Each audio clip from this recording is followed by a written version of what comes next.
World level ਤੇ ਜੇ ਗੱਲਬਾਤ ਕਰੀਏ, ਇੰਡੀਆ ਪਾਕਿਸਤਾਨ ਇੱਕ ਵਾਰੀ ਫੇਰ ਜੰਗ ਦੇ ਕਿਨਾਰੇ ਦੇ ਉੱਤੇ ਆ। ਕੱਲ ਇੰਡੀਆ ਵਾਲਿਆਂ ਨੇ ਬਹੁਤ ਸਾਰੀਆਂ ਰਿਸਟ੍ਰਿਕਸ਼ਨਸ ਪਾਕਿਸਤਾਨ ਤੇ ਲਾਤੀਆਂ ਸੀ। ਬਾਘਾ ਬਾਰਡਰ ਬੰਦ ਕਰ ਦਿੱਤਾ। ਲੋਕਾਂ ਨੂੰ 48 ਘੰਟੇ ਦਿੱਤੇ ਗਏ ਆ ਜਿਹੜੇ ਪਾਕਿਸਤਾਨੀ ਮੂਲ ਦੇ ਆ, ਜੋ ਵੀਜ਼ਾ ਲੈ ਕੇ ਆਏ ਸੀ ਇੰਡੀਆ 'ਚ, ਵੀ ਬਾਹਰ ਚਲੇ ਜਾਓ ਵਾਪਸ ਆਪਣੇ ਮੁਲਕ ਨੂੰ। ਤੇ ਪਾਕਿਸਤਾਨ ਨੇ ਵੀ ਅੱਜ ਜਿਹੜੇ ਇੰਡੀਅਨਸ ਪਾਕਿਸਤਾਨ ਦੇ ਵਿੱਚ ਆ ਜਾਂ ਜਿਨ੍ਹਾਂ ਨੂੰ ਵੀਜ਼ੇ ਇਸ਼ੂ ਕੀਤੇ ਗਏ ਆ, ਉਹ ਉਹਨਾਂ ਨੇ ਸਸਪੈਂਡ ਕਰ ਦਿੱਤੇ ਹੈਗੇ ਆ। ਉਹਨਾਂ ਨੇ ਵੀ ਆਪਣੀ ਜਿਹੜੀ ਮਿਲਟਰੀ ਆ ਉਹ ਪੂਰੀ ਹਾਈ ਅਲਰਟ ਦੇ ਉੱਤੇ ਲਾ ਦਿੱਤੀ ਹੈਗੀ ਆ। ਸੋ ਇੰਡੀਆ ਪਾਕਿਸਤਾਨ ਨੂੰ ਲੈ ਕੇ ਟੈਨਸ਼ਨ ਇਸ ਟਾਈਮ ਬਹੁਤ ਜਿਹੜੀ ਹਾਈ ਬਣੀ ਹੋਈ ਹੈਗੀ ਆ।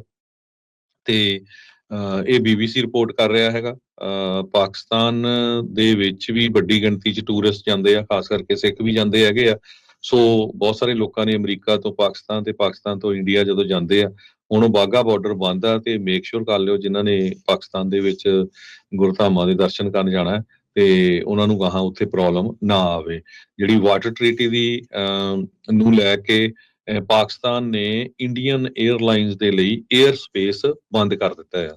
ਸੋ ਜਿਹੜੀਆਂ 에ਅਰਲਾਈਨਸ ਪਾਕਿਸਤਾਨ ਦੇ ਉੱਪਰੋਂ ਲੰਘ ਕੇ ਜਾਂਦੀਆਂ ਸੀਆਂ, ਉਹਨਾਂ ਦਾ 에ਅਰ ਸਪੇਸ ਪਾਕਿਸਤਾਨ ਵਾਲਿਆਂ ਨੇ ਬੰਦ ਕਰ ਦਿੱਤਾ, ਕਿਉਂਕਿ ਜਿਹੜੀ ਵਾਟਰ ਟਰੀਟੀ ਆ ਉਹ ਜਿਹੜੀ ਆ ਇੱਕ ਤਰ੍ਹਾਂ ਦੇ ਨਾਲ ਖਤਮ ਕਰ ਦਿੱਤੀ ਆ ਇੰਡੀਆ ਵਾਲਿਆਂ ਨੇ। ਔਨ ਹੋਲਡ ਤੇ ਜਿਹੜੀ ਉਹਨਾਂ ਨੇ ਪਾ ਦਿੱਤੀ ਸੀਗੀ।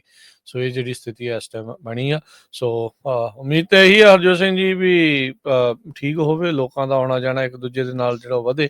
ਪਰ ਪਤਾ ਹੀ ਆ ਸਿਆਸਤ ਮੋਹਰੇ ਜਦੋਂ ਇੱਦਾਂ ਦੀਆਂ ਕਰਤੂਤਾਂ ਹੋ ਰਹੀਆਂ ਹੋਣ ਤਾਂ ਫਿਰ ਕੁਛ ਜਿਹੜਾ ਉਹ ਬਣਦਾ ਨਹੀਂ।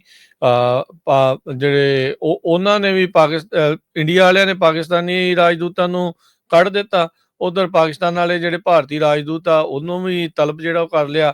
ਇੱਥੋਂ ਤੱਕ ਕਿ ਪਾਕਿਸਤਾਨੀ ਤਾਂ ਕਹਿੰਦੇ ਵੀ ਉੱਥੇ ਸਫਾਰਤਖਾਨੇ ਤੇ ਹੀ ਉਹ ਚੜ੍ਹ ਕੇ ਜਿਹੜਾ ਉਹ ਪਹੁੰਚ ਗਏ ਆ।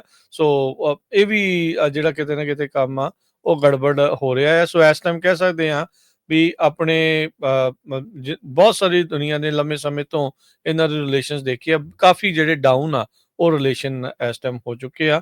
ਸਿਰਫ ਤਾਂ ਸਿਰਫ ਕਹਿ ਸਕਦੇ ਵੀ ਰਿਸ਼ਤਿਆਂ ਦੇ ਵਿੱਚ ਹੁਣ ਜ਼ਹਿਰ ਹੀ ਜਿਹੜਾ ਉਹ ਬਚਿਆ ਰਹਿ ਗਿਆ ਆ।